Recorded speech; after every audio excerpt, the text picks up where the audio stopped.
Welcome to the Plant-Centered and Thriving Podcast. I'm your host, Ashley Kitchens. Welcome to the show. My name is Ashley, and I am so thrilled you are here today. Whether you're a new listener or whether you've been here for the year plus that we've been running this, we are so excited to have you.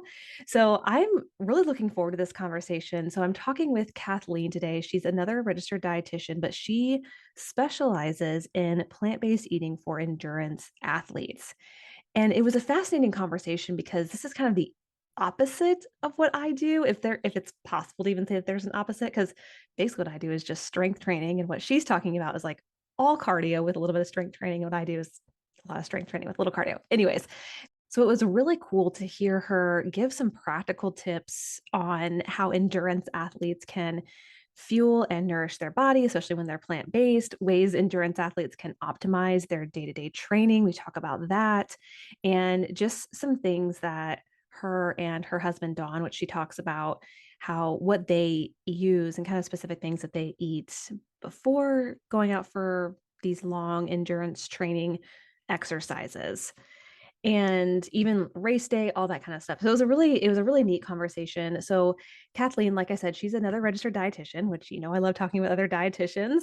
She's married to Don, who is a triathlete. He's qualified for both the world championships and 70.3 worlds twice. And Kathleen, thank goodness, she does talk about what some of these terms mean or what an Ironman is, because a lot of us don't know. I mean, I didn't know what all went into doing an Ironman, and let me tell you, it's a lot. So they focus on plant-based nutrition and mindset to empower endurance athletes to fuel their body for sustained energy, endurance, and faster recovery.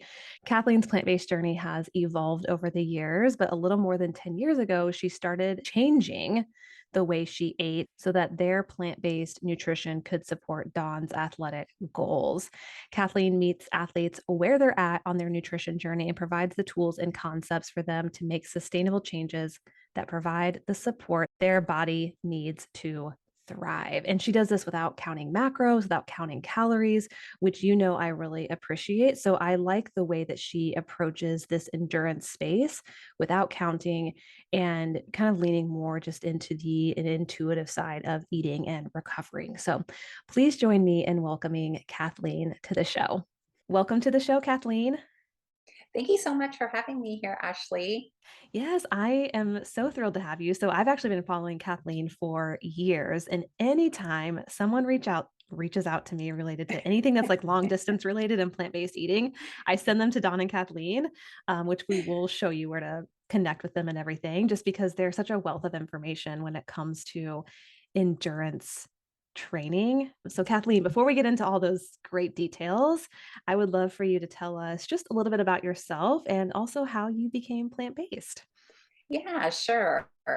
Well, I'm originally a California girl living in Charleston, South Carolina now. So when I was back in California, I was going through the dietetics program there and living on my own. And let me preface by saying that when I lived with my parents, we were huge meat eaters, and I know you know what that's like. Yep, I sure do. Meat at every meal, all of that kind of stuff. So I left to go to college, and I just found that meat was really expensive. And so I wasn't really buying it very often and preparing it on my own. And then early on in my education, I had met a couple of gals that were in a lot of my classes, and both of them were vegan from birth and, their Wow. entire life. And so I learned a lot from them.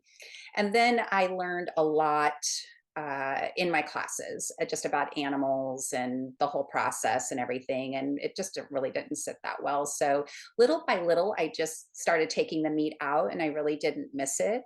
I will say that in the early years, I don't necessarily think I was very healthy plant based, even as a dietitian. And I think that happens to a lot of people when there's not a plan. And I guess I really just didn't have a plan. It just kind of morphed, into Mhm. not eating meat anymore. But anyway, yeah, so I feel, over the years, my plant-based journey has just continued to evolve. And I think, if you don't go from eating meat to vegan, which I think you might have done, I'm not quite sure. Yes, yeah. It Yeah, took me about 3 yeah. years, but basically, yeah. Okay, yeah. So I think, when people are starting to eat more plant-based, it's okay to have that journey. And that's, again, mine has morphed over the years. And especially probably in the last 5 or 6 years, I've taken a lot of stuff out and added a lot of other non meat or animal products in. So, yeah. So I ended up here in Charleston. I did my dietetic internship here, and that's where I met Dawn Oh, here. We're both from the West Coast, and really? yeah. Okay. So, and that I just ended up staying here. But yeah, that's kind of a little bit about me. I'm from California, and that's kind of how my plant-based journey came about. Dawn, was regular standard American diet when we Okay. I was met. wondering. Yeah. Yeah. And so I'm sure we'll talk about it, but yeah, he's just really on board with the way that I was eating, and now he's doing the same thing. So Yeah, so I'm curious how well, first of all, I think that's wonderful. I didn't know that Don wasn't plant-based when you all met either. So that's pretty mm-mm. fascinating. And Yeah, now he he's was this, like basic diet. yes, now he's this like plant-based Ironman. So as y'all were transitioning, how did that impact maybe like your training or performance or what you were doing at the time? Yeah, so it wasn't, it's not so much for me because I mean, I had been eating plant based for a long time, although I feel like it was morphing into something, more and more, I guess, I don't necessarily want to say healthy, but just nutritious and nutrient dense. Mm. But when Don and I met, he was just starting to dabble in some short races, so maybe some sprint triathlons, some half marathons, things like that, 5Ks.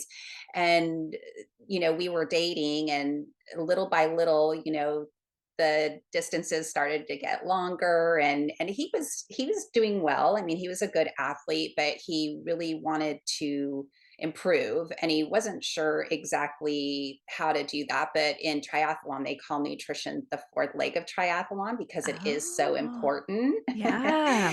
And Wow. so he saw the way I was eating and just thought, well, maybe if I dial in my nutrition a little bit better, that could help. And so once we had moved in together, this is what I cook, and I don't cook meat. And so it was kind of like one of those things, well, okay, I'll give it a try, and let me see if it can help my performance as well, and my recovery, because I think the recovery is really important.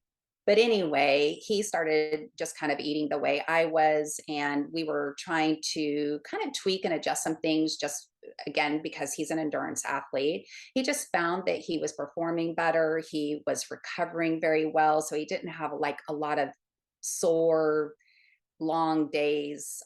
He was recovering very quickly and could get into that next workout really easily. But the more he ate plant-based, he just found that he was, again, recovering better. He was going into his workouts with more energy, he had more endurance, and he started finding himself getting on the podium more and more.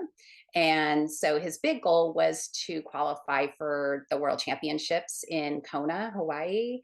And so he was able to do that after his second Ironman. Wow. Yeah, so he was able to set that goal and get there right away. Oh my And for goodness. any triathletes listening, they know that is like the biggest dream. So Wow. yeah. So the world championships or Kona, that is basically like where the top Ironman people go. Mhm. And Yeah. for those of us listening who don't know what an Ironman is, could you explain what that is as well? Because I know it's really long. Yeah, yeah. So, well, there's different stages. So there's, the sprint triathlon, Olympic, half Ironman, full Ironman. And so the full Ironman, I meant to look this up because I always get, like goof it up, but it is, I think it's a 2.4 mile swim, and then it's a 112-mile bike, and then it's a marathon. Wow. So I think that's 26.2 miles, something like that. And you do it back to back. Yeah. So all in one day, Yeah. basically. Yeah, yeah. Wow. So it can take, I mean, really great athletes, the professionals, I think they're in like the 7 or 8 hour range. And Some, it takes all day to complete, but they complete it and they're still an Ironman. So Wow. yeah. So here, Don, it sounds like he was already doing pretty well in some of his races, but then when y'all, well, him especially, started transitioning to plant-based and kind of adjusting some things, it sounds like he found himself, like you said, more on the podium, recovering better, maybe not as sore as like some of his buddies that he was training Hmm. with. And then he Hmm. qualifies for Kona, like it sounds like in no time. Hmm. Yeah. And, it's not all about nutrition. I mean, there's all sorts of other things that go into it with training and sleep and, decreasing your stress and all of that. But nutrition is a big part of it, and just trying to figure out not only to feed myself, but then, to feed somebody that's training for a full distance Ironman and what does that look like. So I had to do, some research and kind of piece the puzzle together and figure it out. So Yeah. I'm curious, just more from a dietitian perspective. Did you ever expect yourself to go this direction with your career? not really, because when I got out of school, which was a while ago, and you may have heard this from other dietitians, there wasn't really a lot out there. So it was expected that you would either go into clinical, you would go into food service, or you would go into community nutrition. And nobody was, well, I wouldn't say nobody, but a lot of dietitians really didn't know that you could, start your own business and do what you Yeah. want to do. And of course, when I became a dietitian, I didn't know Dawn, and so I didn't really know anything about being an endurance athlete. But it's been really exciting because my last job I was in clinical for 11 years, and that's where I wanted to be when I first started. But after a Mhm. while, that's not where I wanted to be anymore. And I really wanted to be on the other side where I was helping people either with their health so they weren't getting sick, or, in this case, helping athletes really, strive for and meet their dreams that they create for themselves. So, Yeah. Yeah. Yeah, so yeah. how did this, I guess, kind of along those lines, how did it morph into the business that you have now? And kind of when did that all start? Yeah, so about 5 years ago, I think it was, I finally left the hospital and I started out with my own business. And I was really mostly just working with women who had lots of different health ailments and helping them use food to correct those or, decrease the symptoms that they were having. And so that's what I did in the beginning. But long before that, Dawn and I had always kind of played around with the idea of helping endurance athletes or working with endurance athletes. And then we'd kind of let go of the idea, because I was still at the hospital. And then I, left and opened up my own business. And a couple of years into that, or so 3 years into that, I decided, well, we kept talking, do we want to start this thing on this, helping endurance athletes? And so I was like, why not? If we want to do it, let's just do it now. And so we just kind of started changing over and making our focus endurance athletes. And really, it was right around the time that Game Changers came out. Oh, Yeah, yes. so athletes were like all gung ho on the plant-based diet, right? Uh-huh. So it was right around the same time. Game Changers had already come out, but not long before that. And so we kind of were tossing around like how, of course, I'm the dietitian, so I want to help with nutrition. I want to focus on that, but I just wasn't sure exactly how. And then I just thought, well, why don't we focus on plant based? I mean, that's what we do and it works really well. And I think now we have so much information out there, probably almost too much. Mhm. But I feel like there's so much more information out there around plant based and then how that can be incorporated into the athlete's Yeah. world. So, Yep, absolutely. Yeah, it sounds like it was meant to be, like the timing just worked out really, really well. yeah.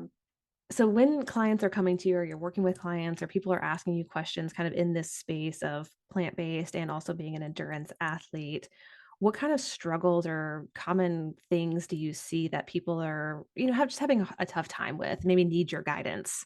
I would say, for newbies that are coming in and wanting to learn about plant-based and, or, transition their diet, I think probably the biggest thing is that they just don't really know where to even start. Mhm. And so I'm not sure if you've experienced that with some of your clients, but again, Google is great and there's a lot of information, but it can also be somewhat harmful, or not necessarily harmful, but just really overwhelming. And it can be very time consuming to look at lots of, what do I do? How do I eat? How do I make tofu? How do I Yes. prepare tempeh?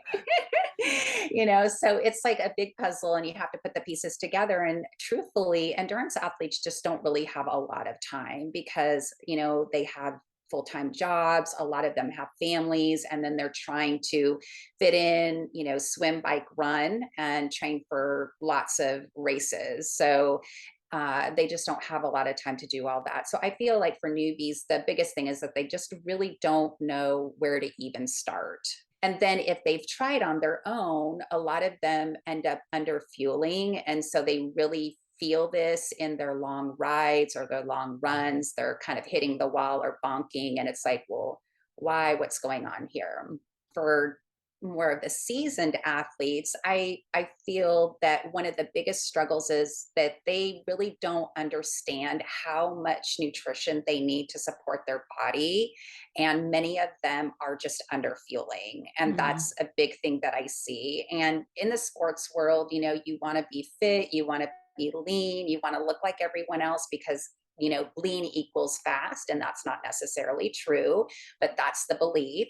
So a lot of them are either under fueling consciously or unconsciously, and just don't really understand how much their body needs, especially if they're fueling for long distance races. Yeah. Yeah. Oh, I'm Yeah. sure. I'm curious for someone who is maybe under feeling, but they don't really know that they are, how do you work with someone to kind of identify that? Because I would imagine it would be challenging to really know if you're under fueling, especially for someone who isn't trying. Right. Yeah. Well, keeping a food record is kind of the first place to start. Just understanding, what are they eating for breakfast, lunch, and dinner? Are they including snacks? Are they staying away from snacks? Because some athletes do, they don't want to include them. Yeah. What are they eating at these meals? So just getting a really detailed food diary is really important. And these are for one on one clients. Sure. One of the other things that I will do a lot of the time, which I don't encourage this long term, but I will have them track in either Chronometer or my Fitness Pal and do like 2 days during the week and 1 day on the weekend just to kind of get a feel again of what that looks like and where their calories and their protein are landing. And then we can adjust. So are they under just a couple hundred calories? Are they under like 500 or 600 calories? And then we know like, okay, where can we add these in, and then you can from there work, in a way that they understand how many calories they need and how they can adjust that throughout the day or add those extra calories in throughout the day. Does that make sense? It does make sense. Yeah, because I would assume some people just maybe don't even know how much energy goes into being Hmm. in the water, on a bike, or running for the periods of time that y'all are doing it, which is a really long Hmm. time. Hmm. Yeah. Yeah. Yeah. So again, just, food diary is really important, or just doing some short-term tracking just to get some Mhm. important information, and then working from there. Yeah, yeah, absolutely. So what are some practical tips for endurance athletes, since that's your area of expertise, that endurance athletes can use to fuel and nourish their body with plant-based eating? What are maybe some common tips that you recommend? Yeah, so the first thing is just remembering that you can't go to a plant-based diet and just eat vegetables. Mm, it's true. You've got to include a lot of those nutrient dense, calorically dense foods. So, really, the calorically dense. So, working with them on that, making sure that they're including those. I think some easy practical tips are just making sure that you're mixing and matching your foods. And this can really help to make sure that you're getting all of your macronutrients. So the carbohydrates, the protein, and the fats. It can also help get a variety of nutrients in, right? So you're not getting the same nutrients over and over. I also like to encourage them to think about like layering their foods. So for example, if an athlete is eating oatmeal in the morning, well, what are you putting on your oatmeal? Are you cooking it with a plant-based milk, or are you using water? Are you adding seeds like chia seeds, hemp seeds, flax seeds? Are you adding nuts? Are you adding nut butter? Are you adding fruit? So again, it's really helping you get that calorie level up. You're getting your protein, and then you're getting a variety of nutrients as well.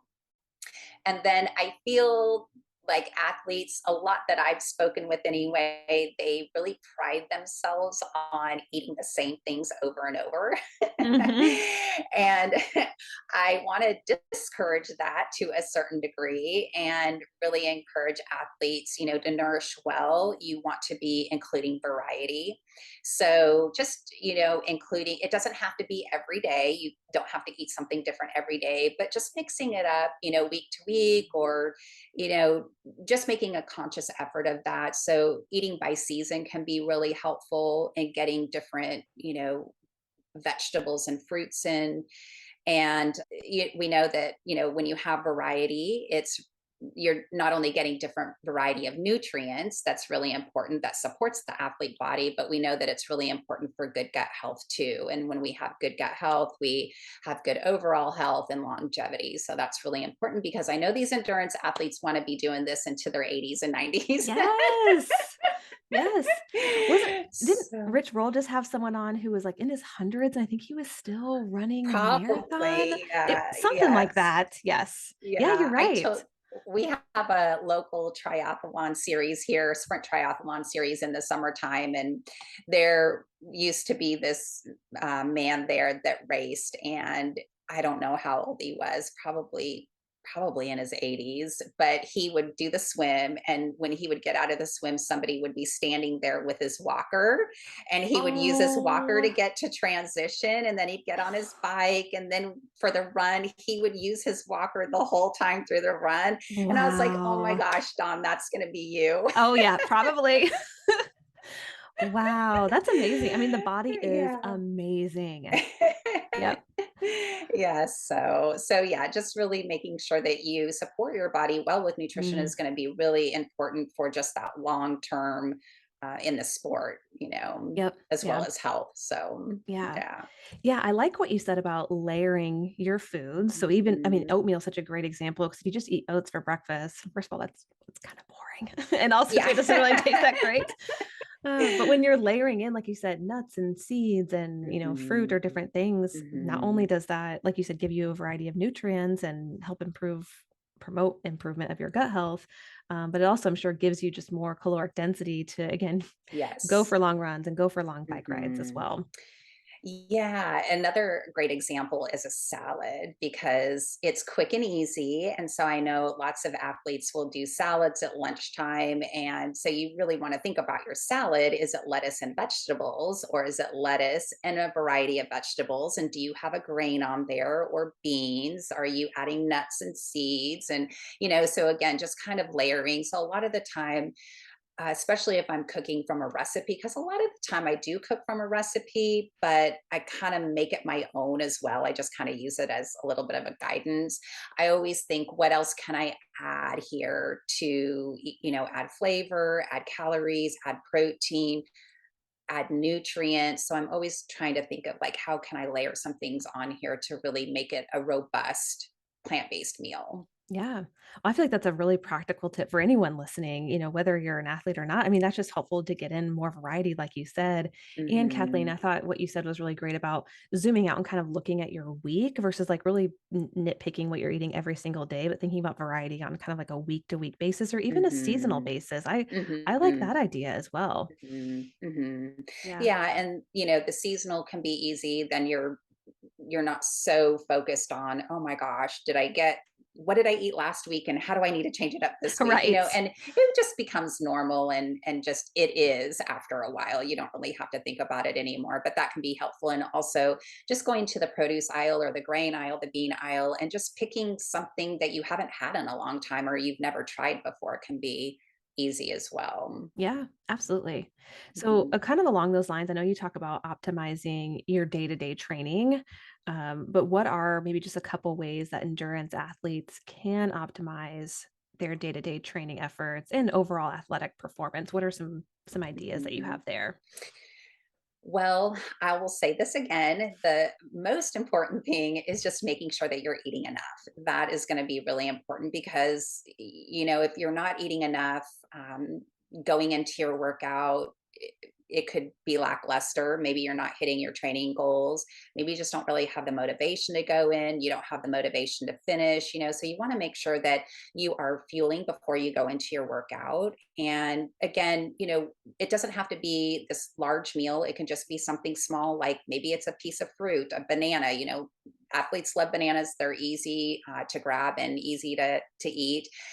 For something longer, maybe you're doing some oatmeal and maybe you're having a glass of plant based milk, a half a glass of plant based milk with that. Or maybe you're just doing a waffle or two, pancakes, a piece of toast. Maybe you're doing a little bit of nut butter on there. So you want to make sure that you're eating enough overall calories throughout the day. That's really important. But you want to make sure that you're fueling before you go into your workout and then fueling when you come out as well. So that's going to be more of a balanced snack with your protein and carbs and a healthy fat, or even a meal. But that's going to ensure that you're supporting your body going into the workout, you're supporting the recovery after the workout, and it's also going to make sure that it's going to give you calories and protein that you need, right, to be able to meet your goals for the day.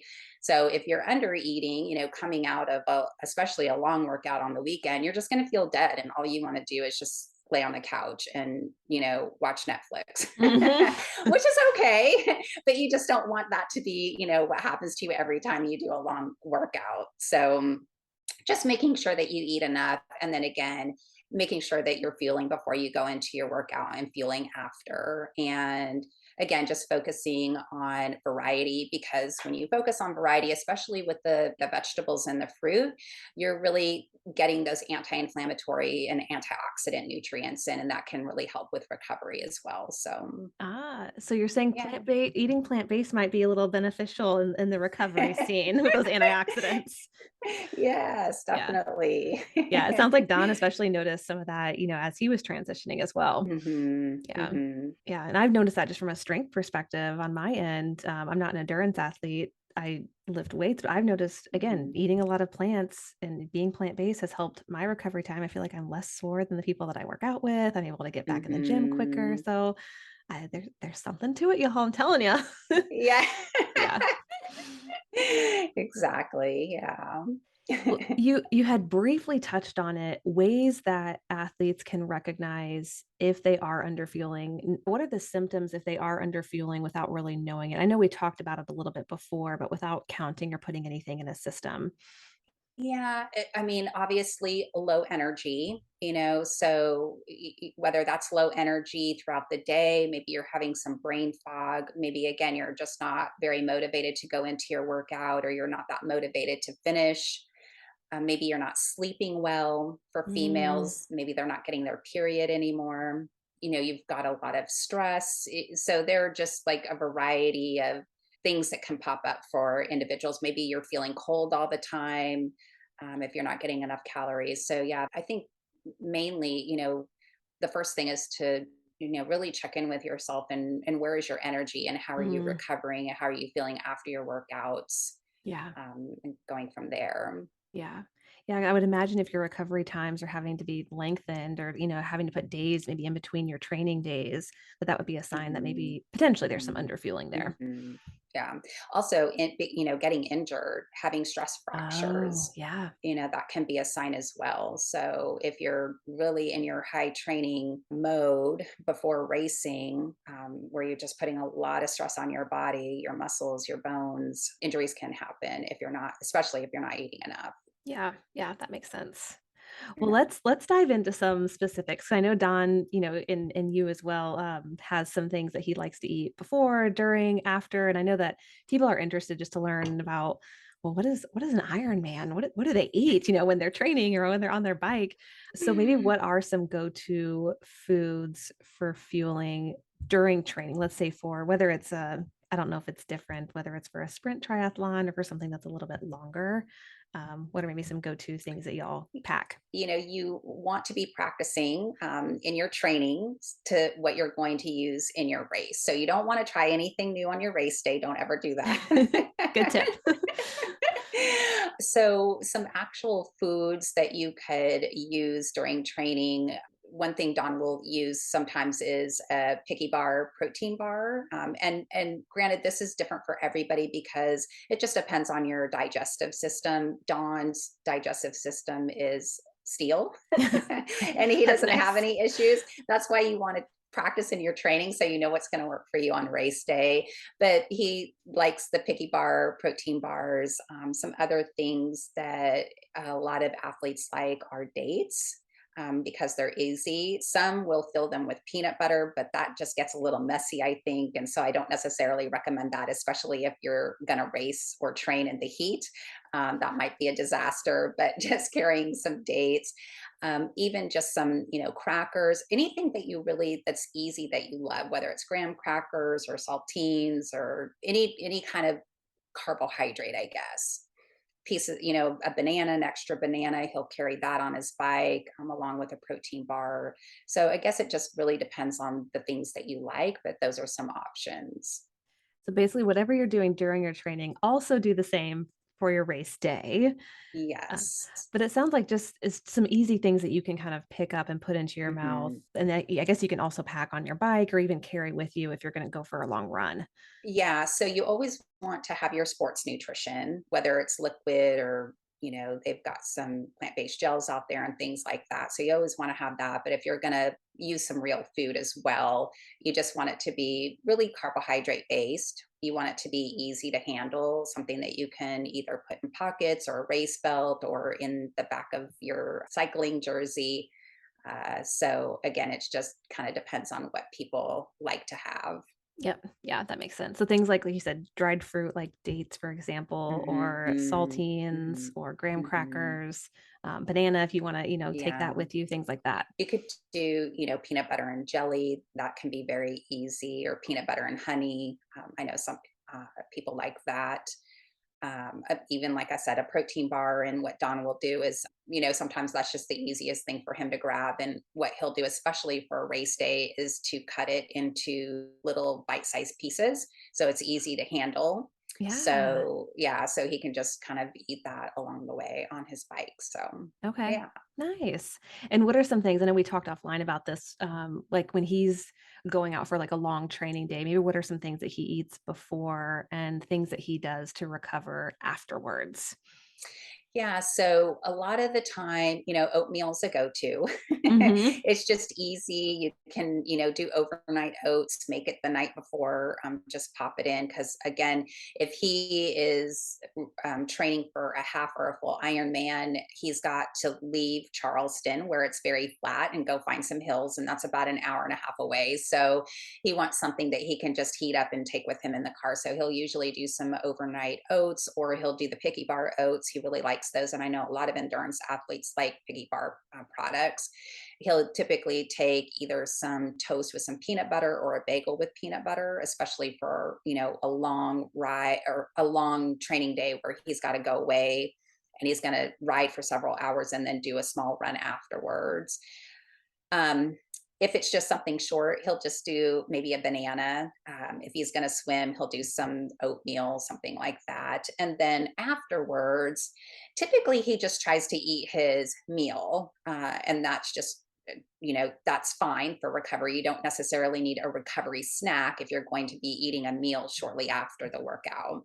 If he's traveling and he can't get to the meal right away, we just pack a variety of things for him. So if you're somebody that is, has a long workout on the weekend and you're having to travel and you can't get to a meal right away, some of the things he does, he likes the rippled chocolate milk. So he'll pack that. It's just nice and refreshing. We'll usually do some fresh fruit and it'll stay cold in his cooler. And so that's can be really refreshing too, especially in the summertime. We are in Charleston, so it's really hot and humid. And typically he is training in the summer for or a late summer, early fall race. some other things, maybe some type of sandwich, or he'll just put leftovers into a tortilla and wrap it up so he can eat it in the car very easily. And then if he's not traveling and he's here, a lot of the time he'll just make a smoothie, a balanced smoothie. Again, that's really nice and refreshing. And then he'll have a meal afterwards. And we just really always have leftovers. That's just like I like to cook enough at dinner so we have at least enough for another meal. And so leftovers at lunch are just very, very easy. So, Yeah. and it really ensures that there's food in the house, and that it's balanced as well. Because I feel like a lot of athletes really do go, kind of going back to the struggles, is that because time isn't necessarily on their side, they struggle a lot with having food prepped and ready to go, and just they're just kind of flying by the seat of their pants. And when you do things like that, I mean, I know that if I'm hungry and I don't have anything ready, I'm just grabbing anything and everything, and it's very unintentional. It's not necessarily balanced, and I'm not getting all my micronutrients, or probably my micronutrients. and Hmm. and so I think it's really key to always try to have something, especially when you know that you're going to have a long training day on the weekend. You need to have something ready for yourself afterwards. Yep. Yeah, that makes sense. Yeah. With your client specifically, I know you do talk a lot about meal planning and meal prepping and making sure that that is part of the routine. Because, like you said, time is limited. And I know when after a training session, I'm sure athletes, they need their fuel right away. And so making sure Mhm. that's ready to go for them, like you said, so they're getting everything that they need to recover and, Mhm. Mhm. you know, prepare for the next training session. Yeah, Yeah. definitely. The whole idea is just that they're eating enough and they're eating more balanced meals. And so I try to stay away from all of the shiny objects as much as I possibly can, kind Yep. of like in business, right? Oh, yes. So I that's what I do, is I try to kind of just stick with the basics and help them get that right, Yeah. or Yep. not perfect, but Mhm. help them understand that these are the basics that can really help them. And then once you've kind of got this down, we can add in maybe some other things. Yeah.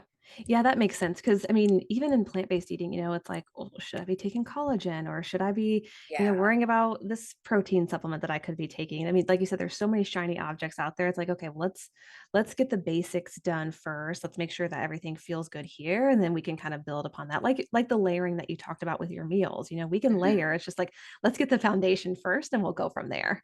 Yeah, and that's what I've talked about with athletes is, there's I guess, a foundation of hierarchy of nutrients. And so it's a pyramid, right? And so you really want to build that strong base, and that strong base is eating enough calories. And then you can work up from there. And again, just focusing on the basics. And then once you've kind of gotten those things down, then adding other things in can be helpful. But I think athletes, a lot of the time, they're looking for the silver bullet, like what's going to make me faster, what's going Mhm. to make me stronger, what's going to get me on the podium, things like that.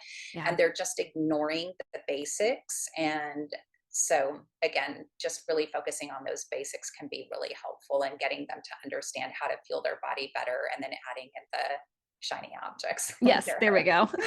Yes. Ah. Well, Kathleen, I appreciate you coming on and sharing your wisdom with us. So thank you so much for that. If people want to connect with you or follow you, what's the best place for them to do that? Yes. So we have a website. It's called Eat Love Triathlon. You can go to eatlovetriathlon.com. You can find us on Instagram or Facebook at the same place, Eat Love Triathlon. And then we do have a private Facebook community. We've got about 1,800 members in there of plant based endurance athletes, and everybody is at a different stage. So we just encourage, everybody to just, follow your own journey and what's right for you. So we have some athletes that are vegan. We have athletes that are just getting started and want to learn how to transition their diet. So you can find us on Facebook. It's the Plant Powered Athlete, and we offer different courses, and we have a membership. And Remind me when you're opening the membership again. yeah, we're opening the doors on the 29th, just for a few days. but we open the doors periodically. And so that's an option where athletes can come in and be surrounded in a community that really gets them. It's a Mm. safe, supportive community. And so only are you learning and implementing together, but you also just have, again, that community. And we know that endurance athletes love community and being around other athletes. And these are athletes that are working on being plant-based or have been plant-based for years. And so it's a place to, again, learn and grow together. Yeah, absolutely. Community is so important, especially even more so when maybe you feel isolated or alone because you are an endurance Hmm. athlete and you're plant-based and maybe the people you're training with aren't. So it's always nice to have that Hmm. community somewhere else if you can. Definitely, because yeah, the either the athletes that you're training with aren't, your family members aren't. That happens a lot, and Yeah. I'm sure you've heard that. So sometimes, yeah, it can be kind of lonely and isolating, and so it's a place to get good information, good solid information, but also be around people that are like you and get you. Yes, absolutely. That's always nice. All right, Kathleen. Well, thank you. And for you listening, we will include lots of links in the show notes. So it'll be easy for you to just go down and click to see how you want to connect with Kathleen or learn more about what it is that they do at Eat Love Triathlon. Yes, thank you so much for having me. It was fun. Until next time, keep thriving.